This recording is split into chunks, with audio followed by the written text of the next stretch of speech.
Every day we scroll through our phones and we are constantly bombarded with posts everywhere. So you may have posted something live on Twitter, Snapchat, Instagram, and Facebook, and we can all do this on the palm of our hands, from interacting to straight up broadcasting.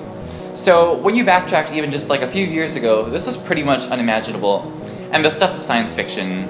The concept of broadcasting in media has changed drastically throughout this last decade, and now I'm going to walk you through it.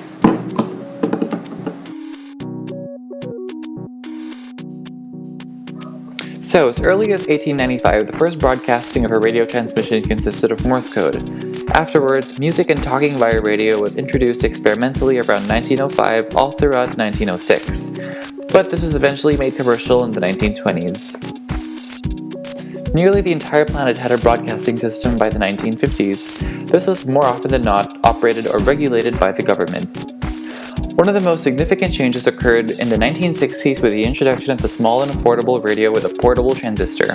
This greatly expanded ownership of access to radios around the world.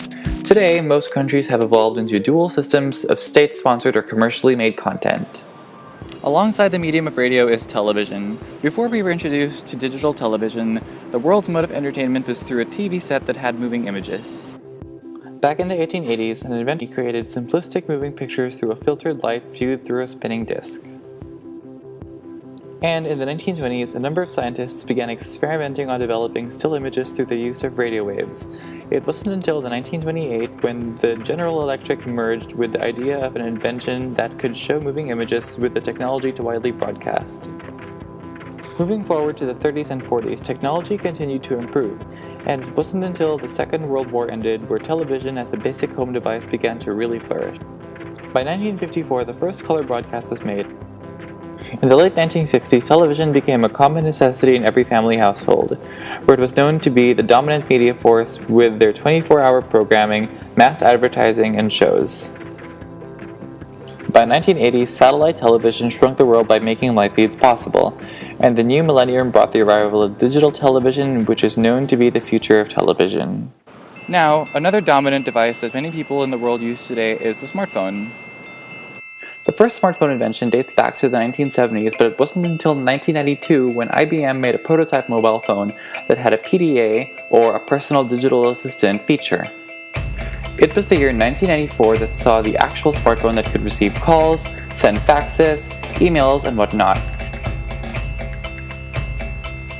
And so in time, other mobile companies incorporated the PDA feature by the late 1990s. This includes BlackBerry OS, Palm OS, and the Nokia 9000.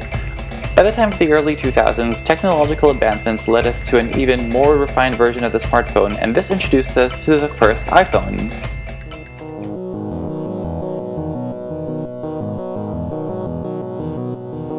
Knowing all this, we can see how radio, television, and smartphones can be used, but how does this actually really affect us? Before, broadcasting wasn't in our control, and now, especially with social media, it's actually a great tool for us to create content, make money, get updated by news, be entertained, and do research. Today we might not realize it, but social media has made an impact on our lives in so many ways, for better and for worse. Everything can be found online and shared within seconds, and so this can become a recipe for disaster if the user doesn't know how to perform the platform properly. It's hard to imagine a world without the evolution of broadcasting because it changed our daily lives, and with all the creative power we have today, it's exciting to see how the world's technology will continue to advance. So, what do you think?